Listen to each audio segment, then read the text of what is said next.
You've come to one of our Green Drinks events. My name is Ginevra. I am the program director at Sustainable Woodstock.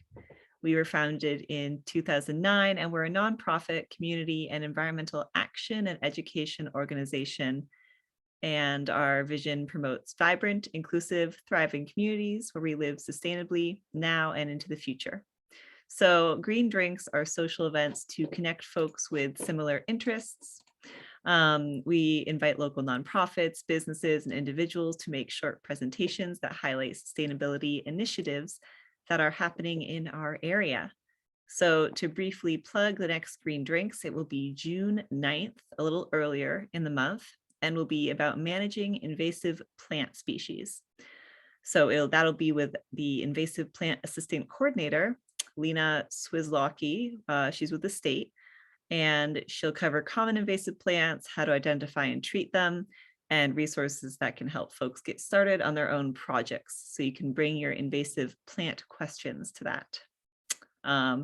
Before we get started, just going to make sure everyone knows what our kind of agenda for the meeting is. We are recording right now. So if you don't want to be recorded kind of by accident, make sure your camera stays off during this event. You're muted right now. If you have questions, you can type them into the chat here, or you can raise your hand. It's if you're not familiar with Zoom, you got to put your cursor over the screen and hit the reactions button. It's a smiley face and it lets you raise your hand virtually. People sometimes think I mean raise their hand actually, but just raise your hand on Zoom. So once again, go to reactions and there's a little raise hand button if you have a question. Otherwise, you can save it till the end. I will follow up with any information for people registered with the recording of this and contact info for Deanna and Mike. And otherwise, I think that's pretty much it. So I'm going to go ahead and introduce you to, I'm going to read your bios. So I guess I'll start with Deanna since she's going first. Deanna Jones has served as the executive director of the Thompson Center in Woodstock, Vermont for 11 years. The Thompson is a vibrant, multi-purpose senior center serving 1,500 individuals annually and is a local hub for education, wellness, social activities, and aging at home support.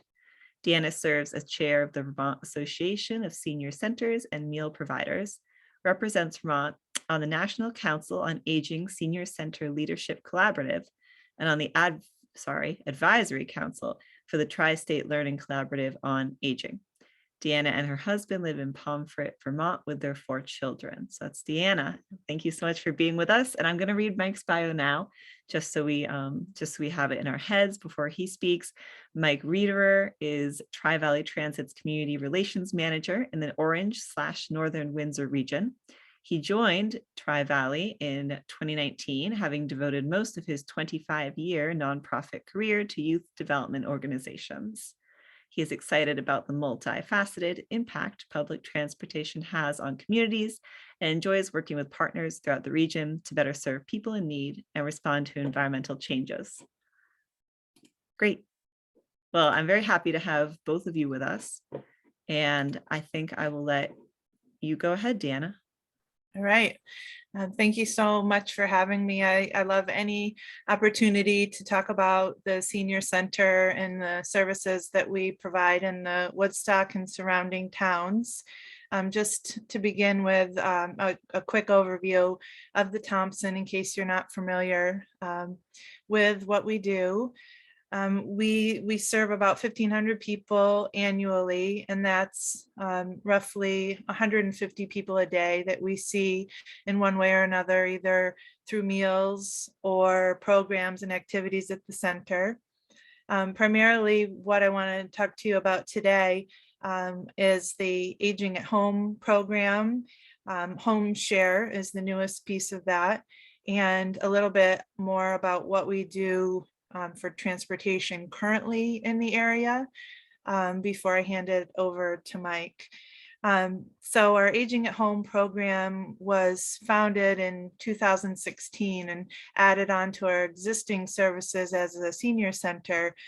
We based our Aging at Home program on the village to village network model. And the aging at home really provides any type of connection to existing resources or finding resources for people who are aging in their homes. So this could be referrals to vetted service providers. We check references for anyone that we give out as a referral.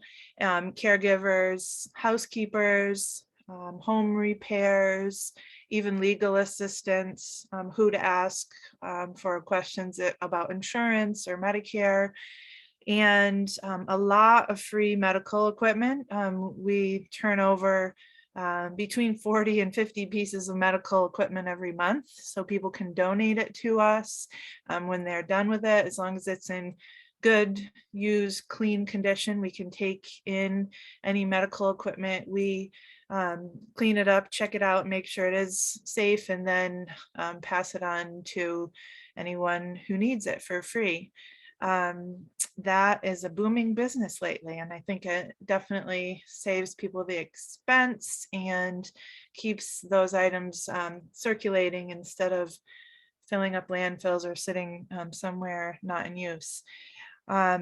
We added most recently to our services home sharing, and this was our attempt to help address in a small way the housing issues in our area. We were trained by Home Share Vermont in Burlington on their methods for facilitating home share matches. And we also believed that another benefit of home sharing would be for our older population to be able to have someone in their home if they might be nervous about being there at night alone, or have a small amount of support with things around the house or yard work or snow removal, that a home share situation is really ideal to help someone stay at home if that's their goal, while simultaneously helping with housing. So I'm going to do a quick screen share so that I can show you where to find more information about this. So I've just taken you quickly to our website, thompsoncenter.org. And we have on our website, under services, you can find lots of details about the Aging at Home program that I just spoke about, as well as our meals, Meals on Wheels, and in-house meals and nutrition, and home share, and of course, transportation. But home share, if anyone is interested in that, you can find out more here. And then down at the bottom, we have the applications, links to applications to either be a host or a guest. We have a wonderful Aging at Home coordinator, Shari Borzakowski, who manages this program and has done a great job of really getting to know the applicants and working towards finding the right matches for people. So that's a little bit about our website and where to find information. The Aging at Home section here will give people more of an idea of all the types of services that we provide. Really, our goal is to be one number to call for any type of aging at home question. And if there's something we can't answer, we will find out what you need and make that connection. Let's see. I think that's about it for that. Transportation has been something that has changed over the years, and especially through COVID. Before COVID, we were giving about 5,000 rides a year annually, and those were local rides and medical rides out of town. That number is down. In the COVID years, it was even between 400 and 600 rides a year, so quite a bit of a change. We have done quite a bit with volunteers for transportation over time. Right now, what we're doing primarily is local rides. So rides in our vehicle to and from the senior center to people's homes, to Max, to the clinic, dentists in town, physical therapists, but all very local. A few years back, right during COVID, actually, we worked with Tri-Valley Transit to have them providing the rides that there was elderly and disabled funding for, because people get a certain amount of free rides. And so we pass those rides, if they're out of town, over to Tri-Valley Transit to provide. But we've had a long time relationship with Tri-Valley Transit, going back, I think about 15 years, 12 to 15 years, I think, before my time, but the entire time that I've been there. And just lately, more more opportunities are coming up, which is why we're here to talk to you. And I'll hand it over to Mike to talk about the micro transit project and goals. Thanks so much, Deanna. Yes, it has been a great partnership, and one that we're continuing to develop and work with. And COVID certainly set us back quite a ways as well, as far as ridership and capacity. Quick background, Tri-Valley Transit formed as a merger, I think it was 2017, between Stagecoach, which folks in this area might be more familiar with, and Actor, Addison County Transit Resources, which was active in Addison County. Together, we serve the Addison, Orange, and Northern Windsor County regions, with us focusing on that Orange and Northern Windsor region. Our services are a combination of our fixed route and deviated fixed route bus routes, both commuter routes on the 89 and 91 corridors, and local circulator service in Bradford area and the Randolph area. For our demand response programs, we primarily serve people that are older, 60 years of age or older, which the older I get, the younger that seems. So I always hesitate to use that elderly term. Also people with disabilities. And we have a number of developing programs that can also serve people in recovery and people seeking medical appointments that don't qualify for transportation under other programs, but still need that help getting to their appointments.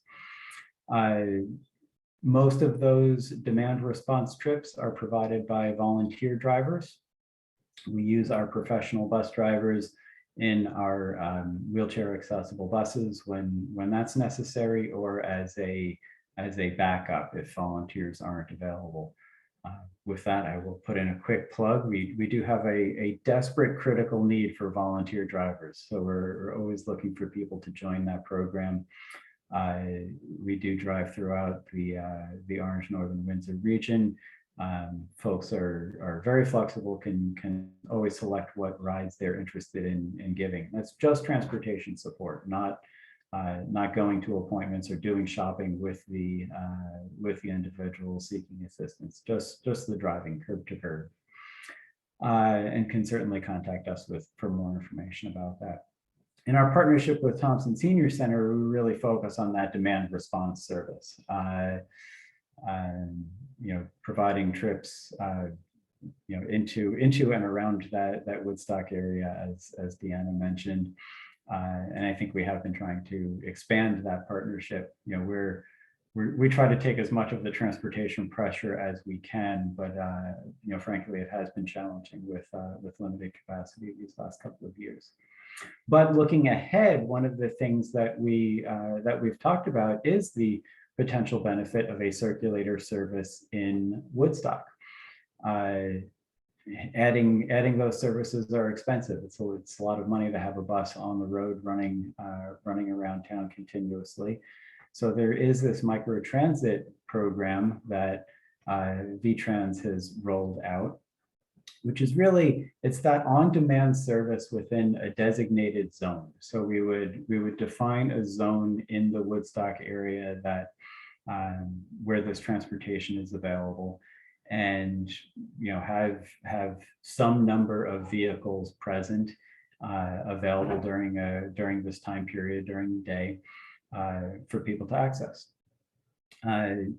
The software would, really that use of technology and software allows people to request those rides and schedule those rides either in advance, call up and say, I have an appointment next week that I need to get to, can I schedule a ride on your service? And we could plug that in. Or if they are sitting at their house and they need to get to the grocery store, they can, pick up their smartphone or their tablet and go on the app to schedule that trip and be picked up either at a designated time or just as soon as possible.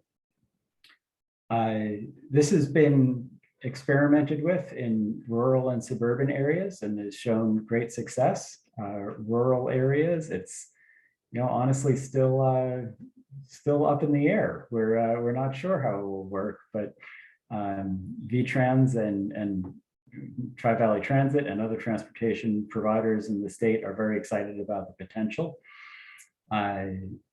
The Green Mountain Transit, GMT, did roll out a pilot project in Montpelier in 2021, and that micro transit service replaced 3 fixed route bus routes. And it certainly had its challenges, especially trying to roll something out new in the middle of a pandemic. But it's showing great promise. It really is serving folks in the community. As I mentioned, the microtransit service would operate within a zone that would be determined through a planning process, and anywhere between 1, 2, and 3 vehicles might be operating within that zone during the operating hours to provide those services. So it is a good potential as a replacement for a circular type service. Rural concerns, it is challenging. Our people are more spread out. Our places are more challenging to access. So that is one of those balancing acts, in the planning process. Looking at, if we have a smaller area, the response can be quicker. Yet there's going to be less demand, and but we could operate with a smaller number of vehicles. We expand that zone, well, now we're serving more people, but the response time is going to be longer. So maybe we need more vehicles. And of course, the funding question comes in there. So those are some of the things that we need to, we'll be needing to look at through our planning process. Fees and fare structures. Currently, all or virtually all public transit in Vermont is fare free. We'll be continuing that for at least a year into the future. After that, things are up in the air depending on how state transportation budgets go. So those fare and fee structures would be determined in the future. As of our bus routes right now are all fare free, but microtransit could take on something different there. As far as the current projects, VTrans did provide financial support for providers throughout the state to go through these studies, these feasibility studies, to determine if we are able to provide, if there could be some good microtransit service in the communities that we serve. We decided to start with our Middlebury region. There's some good shuttle bus service there that seemed most prepared to take on a microtransit project. So we've been working through that process, ton of data collection on ridership and the places that people access and where people live, and little pockets of neighborhoods where there's high transportation needs. That's something that as we move on and complete that study, which all of our data gathering and planning has been completed, looking at developing the implementation plan next. So those are things that as we start to look at Woodstock, we're hoping to look at Woodstock and Bradford area in the Orange Northern Windsor region.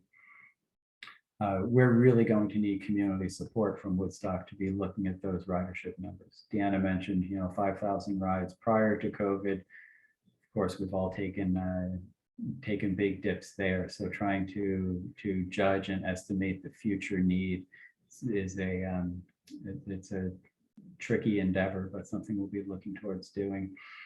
And then we'll be able to do that study in Woodstock and figure out what sort of implementation of a service there could look like.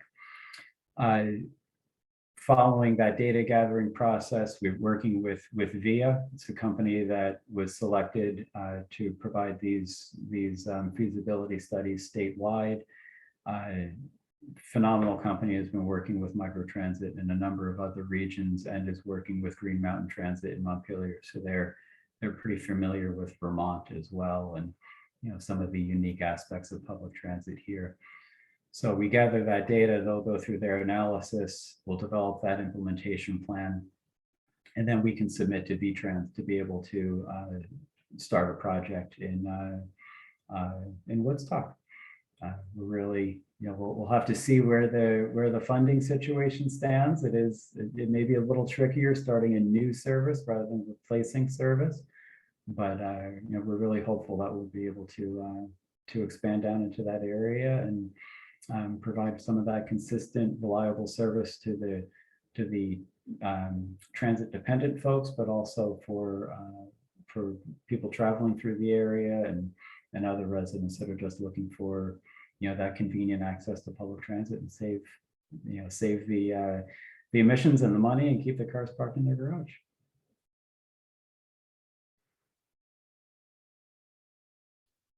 I'm not sure you said, Mike, but the microtransit project is targeted toward all ages, not just older adults, right? Yes, absolutely. It would be an open public service available to anyone in the region.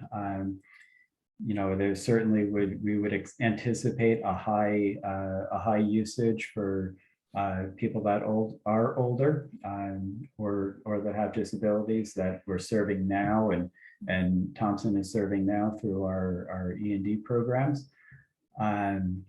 But it would also be very much available to the public. And I think, when you look at an area like Woodstock, I think the tourist population is another one that we would be considering. And the last time we talked, you were thinking of possibly the studies, maybe beginning in the summertime. Is that still a possibility for our area? Probably a little bit later than that. It'll certainly be in the 2023 fiscal year that starts in July. I think we've been a little bit taken a little bit more time with the Middlebury project than we initially expected. We're hoping to have those implementation plans prepared this spring, but with those not completed yet, I think our process is probably pushed back a couple of months. But I think it's pretty safe to say that Woodstock is our next priority to look at.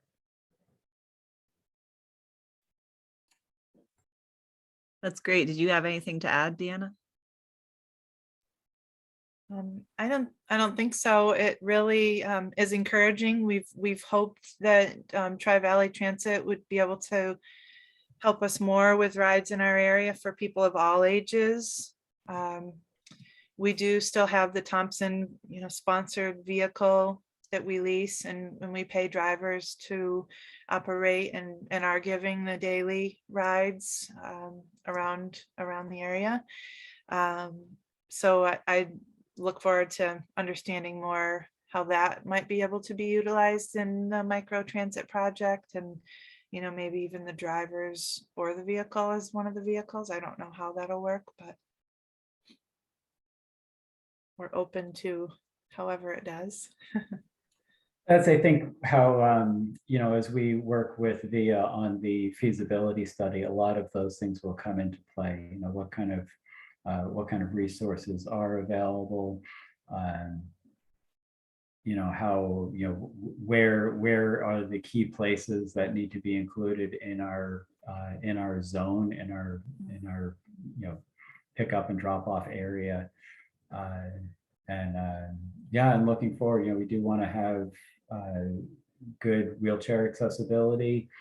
But maybe there are ways that we can combine, having, if we just determine that 2 vehicles are necessary to provide the trips, maybe one of them's a wheelchair accessible bus and another is a smaller vehicle, more size for those, for those shorter trips where it's not needed, or trips where there'll be fewer number of people and not needed as, to have the capacity. And when you talked about data collection and community support, I know we've talked about reports and being able to share what places we take people to and have taken people to. What other community groups and, data would you be looking for? Well, when we went through this process in the Middlebury community, VIA was looking for how many riders we had getting on and off at every stop within the town, so they could basically develop maps to show where the highest needs were.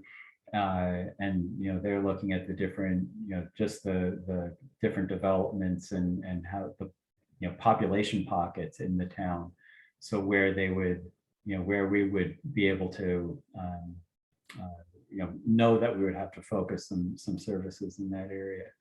So I think they'll be looking for similar information in the Woodstock area, that they would certainly be looking at our volunteer driver program. I think they'd be wanting to speak with you and get your information from your volunteers and paid drivers, where they're going, so they can really start to develop that same sense of need. One thing that whether it's Sustainable Woodstock or other folks in town might be able to help us out with, is identifying some of the other needs that aren't being addressed, focus on, people that are older or people with disabilities. As the advantage we had in Middlebury is that there's that existing bus service there that's already serving people of all ages and all backgrounds. So that is going to be our big challenge, I think, in Woodstock, is gathering that information that shows not only what we've been doing, but what the potential is there that has been untapped and unmet to this date. Yeah, that's great and really helpful. Thank you both for that overview. I'll call out the fact that if folks have questions, please just run your cursor over the screen and there's a little smiley face. It says reactions. If you click it, you can push a button that says raise your hand. So you can virtually raise your hand. Very cool. But I wanted to ask like a real beginner level question, because this is pretty new to me. So sorry about that. But I just want to understand, like, there would be these vehicles that folks could like schedule trips with through an app, say, and there'd be riders that would be hired to drive them, correct? So what would they do during their days? Just go from kind of scheduled appointment to scheduled appointment driving folks? Is that kind of the idea? Yeah, it really is. You could almost think of it as an Uber type service. Yeah. And that's one of the other factors there, is that yes, we want to provide a sufficient number of vehicles on the road to meet everybody's needs and expectations. We also want to make sure that drivers aren't just sitting on the corner for hours and hours every day without any trips. It just makes the program more expensive and isn't meeting those needs. So that's where the study really will come in and help to identify that. How many vehicles are needed? many, how big should that zone be? Which, what areas should we cover? And I think the other thing there, Ginevra, just to emphasize, the app process can get really scary to people that either aren't tech savvy or living in communities where there's not great cell service or Wi-Fi access. And one thing with these programs is that both will be accommodated.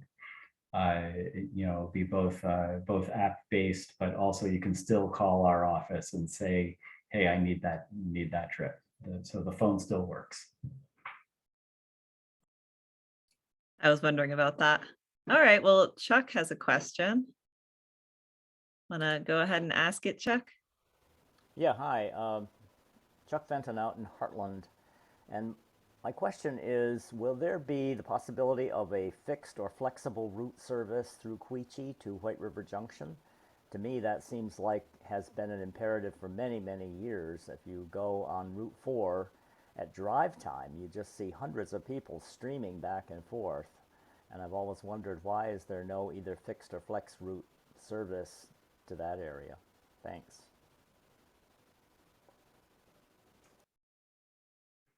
It's an excellent question, Chuck. And I think one that comes up frequently in conversations is that Route 4 corridor.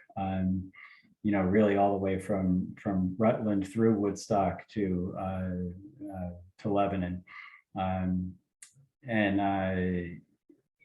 think you're right, and it's one that gets brought up in VTrans circles a lot. I think Tri-Valley Transit is one that falls into that area. Marble Valley, operating out of Rutland, is a potential provider there, and I think it's SEVT, Southeast. The mover is right on the edge there. Route 4 is almost a dividing line for our two regions. So some of the conversation is who can take it on and what would the ridership look like, and having to put that legwork and effort in. But or on the other hand, if there's another way to provide that service. I know we've been having some conversations with VTrans on setting up van pool programs in that area, so people living and working in similar areas can commute together without dedicating all of the bus resources. Because looking for creative opportunities there to meet that need in an efficient and environmentally conscious and least expensive way possible. Well, out here in Heartland, I've been many years living here, and it seems like we're always in the desert. We have you on the north, Mover on the south, Marble Valley on the west, and we get no service at all, except I guess we get obviously Medicaid transport, but in terms of more general transit service, we just have nothing out here. It would seem to me that a route through Quechee to White River would be heavily used, and I'm not talking just about employment-based, workforce transit, which is the problem with the mover. The mover used to have service midday from exit 9 into White River and Lebanon, and that was given up actually years ago. And so now it's only early morning or late afternoon. And for those of us that are looking for a schedule that's not based on employment, that is a big challenge also. So anyway, I hope that you would, in your design, would work with the other providers and see if you can find a way to provide even van service along Route 4 corridor. Because once you connect with the AT down in the White River area, then you basically have Monday through Friday service throughout the area. The problem is just getting down to, let's say, White River Junction or the Lebanon Library, whichever is the most convenient. Yeah, definitely good points. I will certainly elevate that, and then continue those conversations and make sure that we're thinking about you guys in that corridor and what more we can do in that area. Thank you. Mike, would the bubble that you talked about for the microtransit project, I assume it's smaller than all the way to White River? Yeah, I think that's one thing that we've come to learn, when we first started talking about microtransit, probably a couple of years ago, one of the things we hoped to address were some of our more linear routes. Even Randolph to Montpelier was one that we were thinking about, and have come to learn that it really is more of a contained area than commuter service. That commuter service or that linear trips are really hard with microtransit. Because the idea of microtransit is that it's demand response. So if you call and you need that trip, 30 miles down the road, well, that's a 2-hour round trip. So, the vehicle is gone and won't be back to be able to respond to that immediate demand. So what's like the general area, excuse me, that the microtransit in Woodstock is looking at then? That's what would be determined through the planning process. Oh, okay. I think we'd want to, and it's that balancing act, trying to figure out, the larger you make the area, the more vehicles you need to have that response. They try to develop it so, if you called up and said, I need a ride and I'm at, this address, that the service should be able to respond within 15 or 20 minutes. So it's not immediate, but it's pretty quick. So if it gets to the point that you call up and it's not going to be, we can't get the vehicle to you for half hour, 40 minutes, well, that's not the level of convenience that people would be looking for. That really meets those needs. So that means either expanding the number of vehicles or shrinking the area to make that work. And yes, through the planning process, those are all will be identified. That makes sense. I want to make sure that we've got the comments in the chat heard. Linda said, scheduled trips from Woodstock, even twice a month to the co-op in Hartford or Price Chopper in West Leb would be useful. And then Todd, it looks like, is agreeing with Chuck on the priority. There should be several scheduled trips a day in both directions, White River Junction to Woodstock, making intermediate stops and perhaps farther west. And Linda said, yes, scheduled trips to libraries and cultural events would expand the lives of seniors who can't drive as well. So I can take a first attempt at especially Linda's comments. For more than 10 years, we've had 2 shopping trips a month with Stagecoach and then Tri-Valley Transit that the Thompson sponsored. And at times there were 5 or 6 riders and they could get dropped off at Price Chopper or Walmart or any place that they wanted to. They left Woodstock at 9 in the morning. They made a pickup in Bridgewater, or the Thompson would bring people to from Bridgewater or any of the towns that we serve. And then they make a stop in Quechee and pick up a rider, at least one rider there. I think they made a stop at the library also. But we've promoted it on the listservs. We've promoted it everywhere for months. In the last probably 6 months to a year, we've been paying for that service with only 1 rider, 2 riders, some weeks no riders. And if there's a way to promote it so that people actually utilize that, we would be willing to continue it.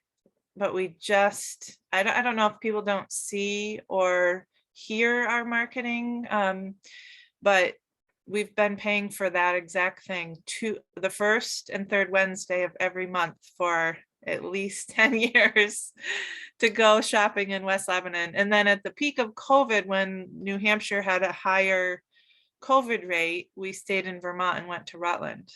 But we have had that kind of shopping trip.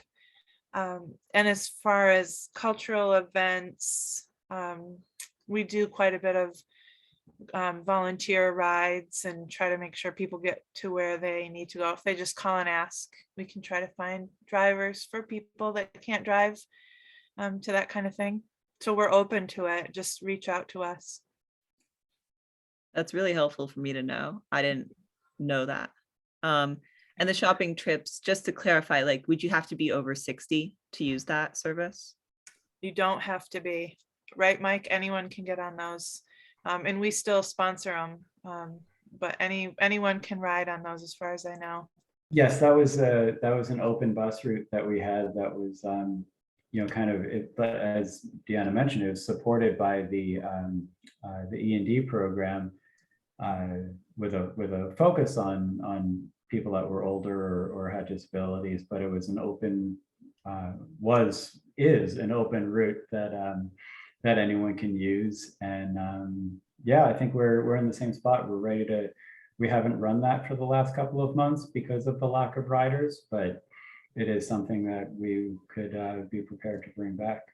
Yeah. And the Thompson pays the local match for that and is also willing to continue. But they're just, even after a really big push on promoting it, we just still weren't getting more than 1 or 2 riders at the most.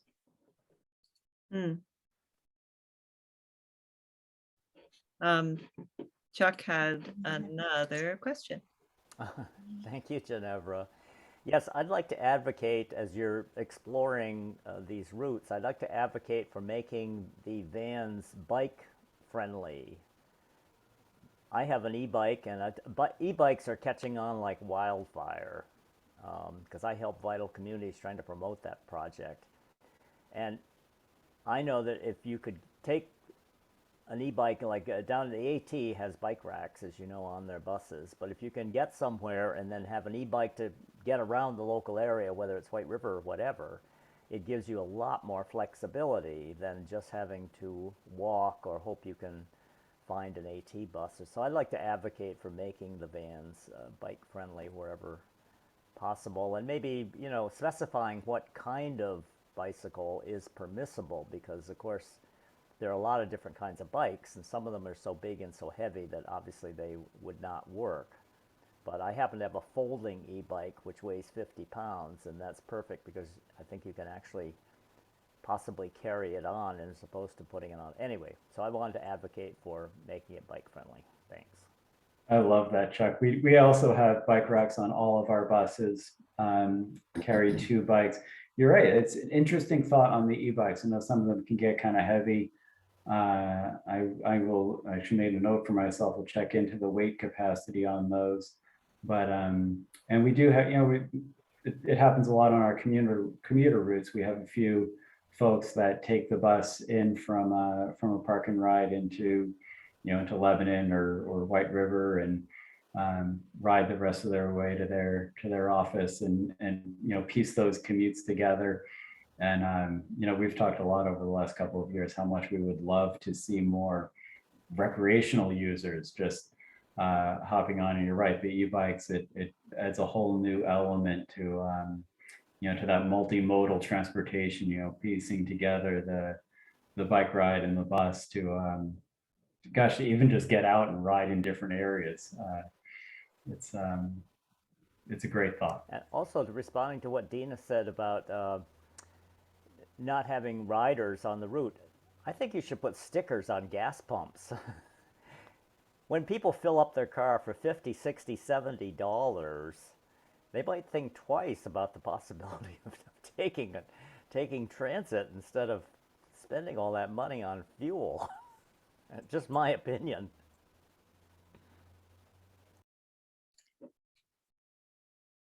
Yeah, thanks, Chuck. Now that I know about that, Deanna, I mean, I must have just missed it somehow, but I definitely will be talking that up and seeing if there's interest, because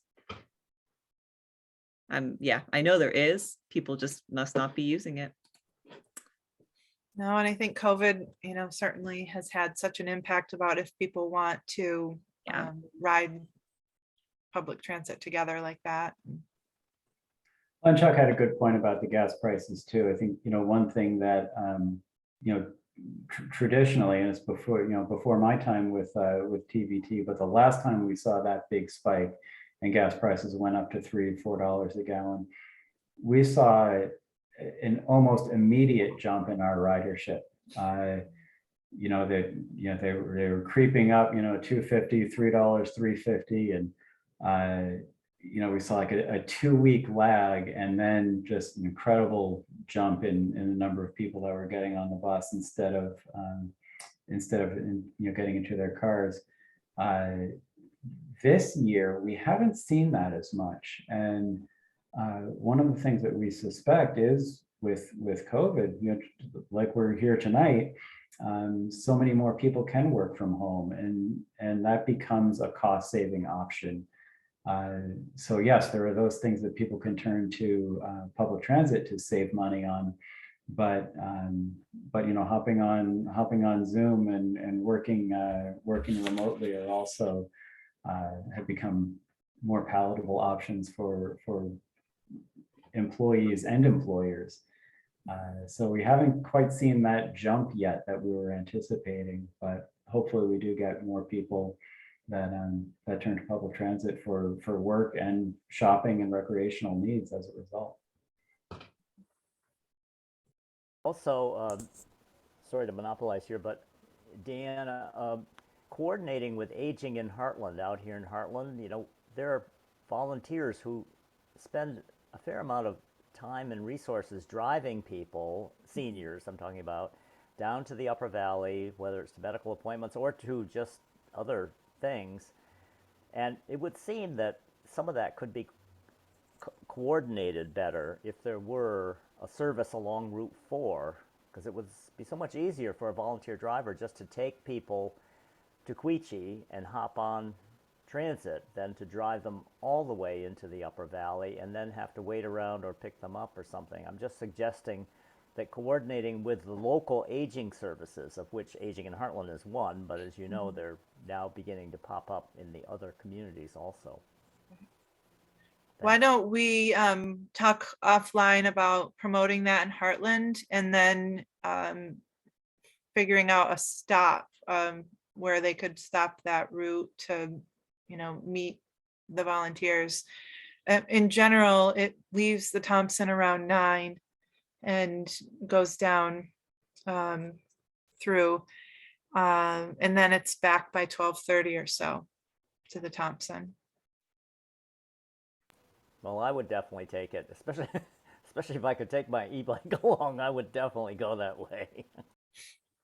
Okay. Yeah, I love that. Just want to read Jesse's comment that the inertia is such a great barrier. Adopting a bus must become a real campaign. I don't know what that means, but it sounds cool. Some kind of boost will be invented, but change does take time. And coordinating with events, emphasizing the bus is a good promo. Yeah, we're planning on doing an electric vehicle event at some point this fall. So kind of giving folks other options, I think would be great along with that. Definitely.